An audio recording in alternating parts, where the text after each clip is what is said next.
Iginiit ni Chief Justice Maria Lourdes Sereno na hindi revised o binago ang kopya ng kanyang Statement of Assets, Liabilities and Net Worth o SALN na isinapubliko ng kanyang opisina kahapon. Pero meron din daw corrected version sa Clerk of Court na pinapayagan naman daw ng NBank. Balitang hatid ni Lia Manyalak del Castillo. 17.98 million pesos. Ito ang kabuang net worth ni Chief Justice Maria Lourdes Sereno nitong 2011 batay sa inilabas niyang Statement of Assets, Liabilities and Net Worth o SALN. Mas mataas lang ito ng bahagya sa 2010 total net worth niyang 17.7 million pesos. Sa latest SALN, 5 ang idineklara niyang real property. Pinakahuli ang mahigit 2 milyong pisong lote na nabili nitong nakaraang taon kung kailan Associate Justice na siya ng Korte Suprema.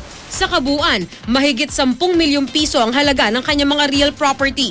Wala namang nadagdag sa kanyang mga sasakyan. Ang pinakahuli binili noong 2005, 5 taon bago siya itinalaga sa Korte Suprema. Ang kanyang cash assets sa bangko nasa 1.1 million pesos pero hindi nakadetalye kung may foreign dollar accounts ba rito. May mahigit 3 milyong piso rin daw siyang receivables bagamat hindi nakadetalye kung ano ang mga ito. Ang personal and other assets na sinulat ni Sereno sa SALN, mahigit 8 million pesos ang nakasaad. Sa isang additional sheet, nakasaad ang kanyang iba pang asset. Nariyan ang 1.2 million peso investment bagamat hindi nakadetalye kung ano ito at stocks na aabot ng 1.6 million pesos. Nakadetalye rin ang pagiging minor stockholder niya sa PLDT at pagiging minor stockholder ng kanyang asawa sa ibang kumpanya. Ang kanyang total assets nasa 19.2 million.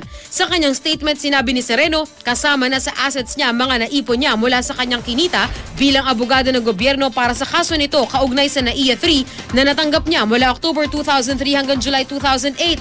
Pagdating naman sa liabilities, meron siyang mahigit 1 milyong pisong halaga ng utang at bayarin. Sabi ni Sereno, inilabas niya ang kanyang pinakahuling SALN alinsunod sa resolusyon ng kataas-taasang hukuman na nagtatakda ng pagsasapubliko nito.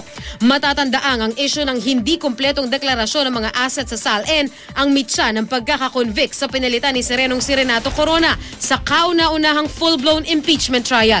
Lia Manyalak del Castillo, GMA News.